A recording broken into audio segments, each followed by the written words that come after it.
మోహన్ బాబు కుటుంబ వివాదం మాత్రం పెరిగి పతాక స్థాయికి చేరుతోంది. మనోజ్కి సంబంధించినటువంటిది, మనోజ్ మీద కోర్టుకు వెళ్ళడానికి మోహన్ బాబు సిద్ధపడుతున్నాడు.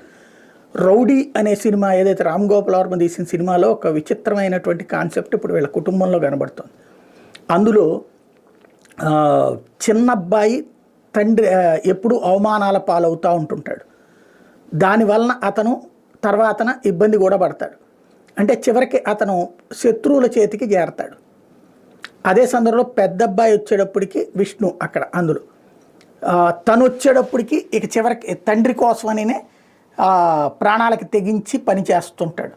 ఇప్పుడు అలాగే మనోజ్ని ప్రొజెక్ట్ చేస్తున్నారు. మనోజ్ అయితే వాస్తవంగా జనంలో ఉన్న టాక్ మనోజ్ మంచోడు, ఎవరిని ఇబ్బంది పెట్టే రకం కాదని. కానీ ఇప్పుడు జరుగుతున్నటువంటి పరిణామాలన్నీ చూస్తే మనోజే కుటుంబాన్ని రచ్చకిడుస్తున్నాడు అన్నటువంటి